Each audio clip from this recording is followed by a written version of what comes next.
just released Andre Wade once again. Just had to come and uh, get back at what was interrupted. I feel like that conversation needed to go a little bit further. Uh, I appreciate the medical staff here. They uh, they are sincere, and I feel like that you can go to a hospital and you don't feel the sincerity of the medical staff at times out of some, but uh, this hospital has really made me feel comfortable.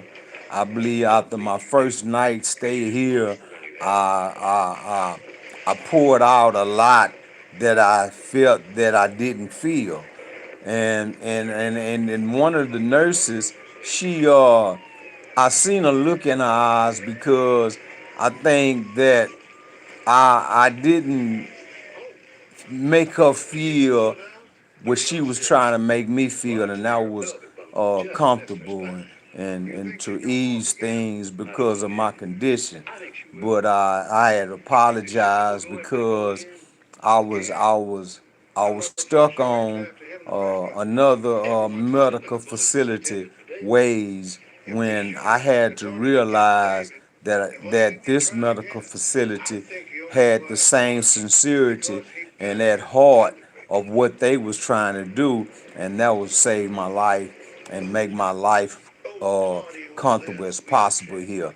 And I appreciate that. And they do that daily, and they do it through the course of the day by coming and giving me what God has given them, and that's medical specialty uh, I guess guidance and what they think what I might need. But like I say, I'm thankful for that. But I wanted to get back to the conversation that I was having and of the extortion because last night I had called my producer, right, and we talked about a little bit about the video that I had did yesterday. But the first thing came out of his mouth was he say, "I believe you ought to do a video about extortion."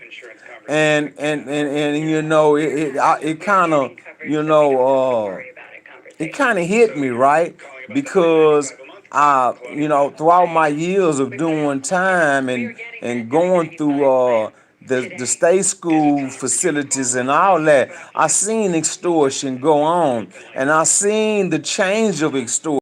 I seen also where the administrations of those facilities took extortion more serious today than they did yesterday. And I don't know is because the seriousness of what done took place in the lives of those who have been extorted. I know is that extortion is far more serious, and you will be dealt with in a far more serious manner. And I believe because of the mindset of those who have been extorting people has changed throughout the years. It done went from just some I want your chips or I want your tennis to I want your life type of extortion. I mean, maybe in some courts scenarios has been proven to show that it was because of extortion or extortions going on throughout this person's life that it could, if it would have been prevented or dealt with or dealing with, then something else could have took place of changing that. You see what I'm saying? And if you ever went through such a life of being extorted, but it doesn't take place in your life anymore, but it's something that you always remember that was happening in your life, then it could be a handicap in some way. It could be something that when you do see it going on in someone else's life, you don't want to get involved because of how afraid you was when it was going on in your life, when it was happening in you. So you afraid to speak on it.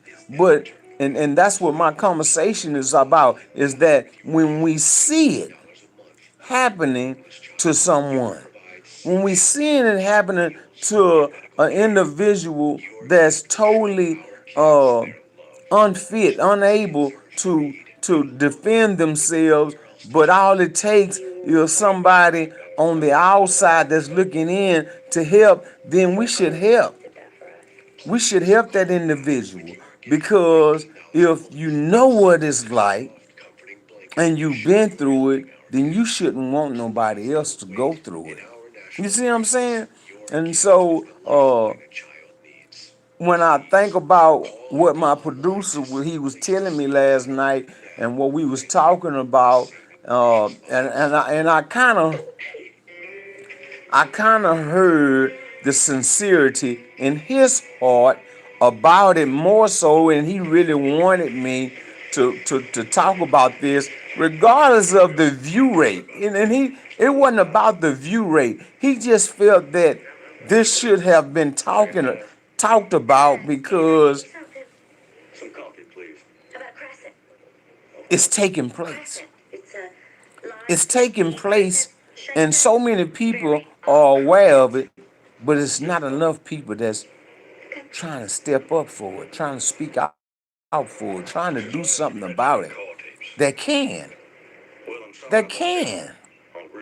It's people that can really do something about, and especially in institutions, right, in prisons. Uh, to some people, they think that is slick. That's something slick of what they doing. And to a degree, depending on the extortion, it's a sick thing that they are doing, and something that they should be dealt with about. I'm being real. If a man is making another man do something that he don't want to do, and it's destroying his dignity, it's destroying the way he feel himself, then that person that's doing this to this person should know what it's like to be dealt with in doing such something to somebody. That's not right, and we do all this wrong in our lives, and I'm telling you, I've read some stories, I read some books in my life that I seen some things coming in my life. Being the individual that I seen some things coming in my life that I knew was gonna be a part of the change that take place in my life.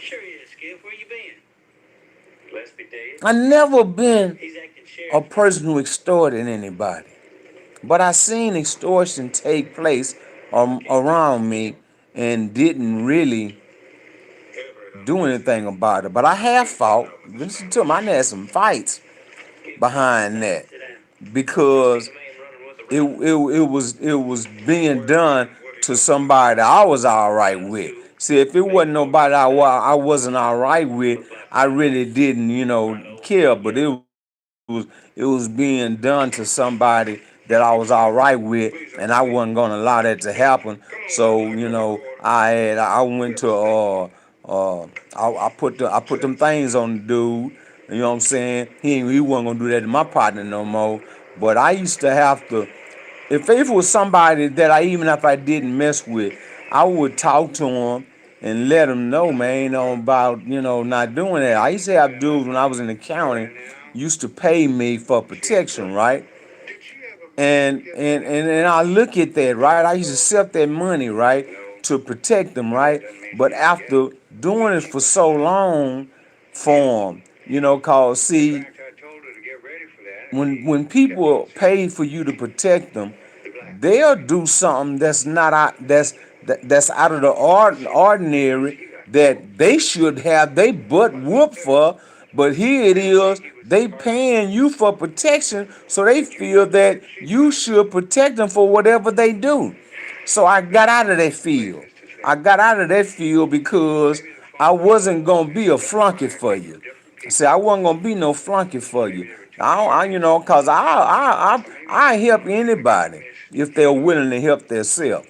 But when a person deliberately do things that just because they know they got Dre Dog or they'll fight for them, they'll do anything, and they wouldn't do this if they didn't have Dre Dog fighting for them. You see what I'm saying? And then they'll do something, and then just because somebody else know Dre Dog gonna fight for them, they ain't gonna mess with them. So in a sense, that's like extorting to me. That was like extorting to me. So I stopped doing that. I stopped doing that not just so much of being afraid, but I didn't want to beat nobody up because this person that was paying me knew that I would beat that person because he wanted that person beat up. Or anything, you don't know what these people intentions is, and in both ways, in both categories. So you have to pay attention to all that, and that was just growing a part of my growth in growing in the streets, growing in prison, growing throughout anything that I've went through in life. And so I don't be want to sound like I know everything. It's just that I've been through a lot, and I look at all categories of things in life. And due to my spiritual belief, God shows me a lot of things in life. Now, see, I bumped my head in a lot of times before I became strongly spiritually strong. So I bumped my head into a lot of things, and it wasn't for me to bust my head open. It wasn't for me to fall off a cliff, but I bumped my head enough to realize that I needed something that I didn't have in my life, and that was God. So spiritually, some things that took place in my life and still taking place in my life as I grow spiritually as a man. And I'm just thankful for that. And I'm thankful, I'm more so thankful for Just Release, right? Because Just Release gave me an opportunity to be able to express myself, to be able to have an opportunity at any time to come and talk about something that somebody's gonna take heed to, that somebody's gonna listen to, that somebody's not gonna argue with me about what I'm expressing, but agree in what I'm saying because what I'm saying they are aware of. You see what I'm saying? I told my partner, I used to have this partner, and we used to argue about everything all the time. He was just like that. He gonna argue, right? So I told him, I said, I got my own channel, right? He said, oh yeah. I said, and guess what? He said, what's that? I ain't gotta argue with nobody. I said, I ain't gotta argue with nobody.